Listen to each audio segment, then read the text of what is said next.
Aku berlindung kepada Allah dari godaan setan yang terkutuk, dan dengan menyebut nama Allah yang Maha Pengasih dan Penyayang. Peliharalah dirimu dari neraka yang bahan bakarnya manusia dan batu, yang disediakan bagi orang-orang kafir. Allah berfirman dalam surah Al-Baqarah ayat 24. Tafsir dari Al-Quran pada ayat ini adalah, sesungguhnya pada hari kiamat nanti, seluruh manusia pada masa Nabi Adam alaihi salam sampai pada seluruh umat manusia di akhir zaman, kelak akan Allah kumpulkan di padang mahsyar untuk mempertimbangkan amal-amalnya sewaktu hidup di dunia, baik itu orang-orang mukmin ataupun orang-orang kafir. Dan dalam fase ini disebut dengan yaumul hisab.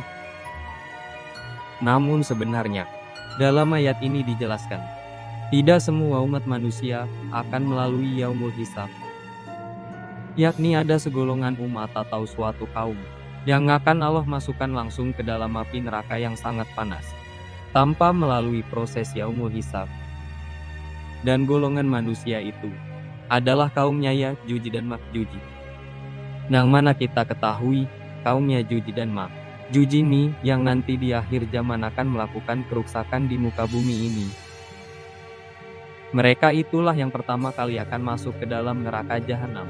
Dalam ayat ini bersama dengan batu, yang mana batu yang dimaksud adalah batu-batu berhala, yang mana orang-orang kafir selalu menyembah kepada batu-batu itu sewaktu hidup di dunia. Tafsir dalam ayat ini yang mana telah dijelaskan dalam sebuah hadis, sebagaimana Rasulullah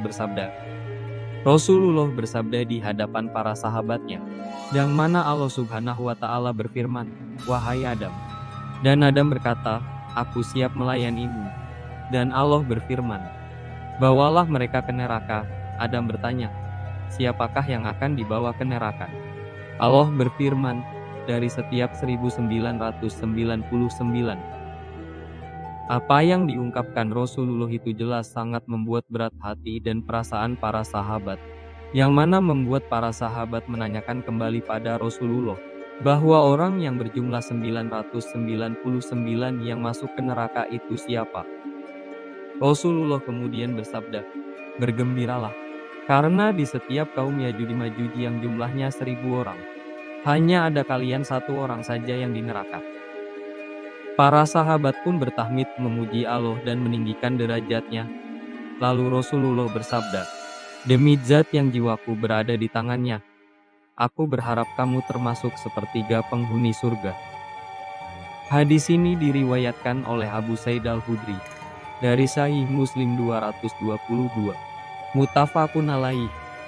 Dalam riwayat lain, peristiwa pelemparan kaum Ya'juj Ma'juj dan batu-batu berhala ke neraka inilah yang membuat api hitam neraka ini mulai memunculkan bunga api neraka yang berwarna api kuning setinggi istana, yang membuat umat manusia ketakutan dan mulai berlarian ke sana kemari meminta syafaat kepada para nabi dan rasul. Dan hanya Rasulullah Muhammad SAW yang mau memohonkan syafaat kepada Allah Subhanahu wa Ta'ala, yang mana syafaat itu membuat orang-orang mukmin mendapatkan cahaya dari amal perbuatannya, yang mana cahaya itu dapat mencegah orang-orang mukmin tersambar api neraka saat melewati jembatan Sirat.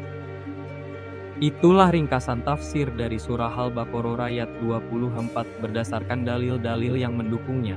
Semoga mudah dipahami oleh Anda semuanya. Wallahu a'lam bishawab.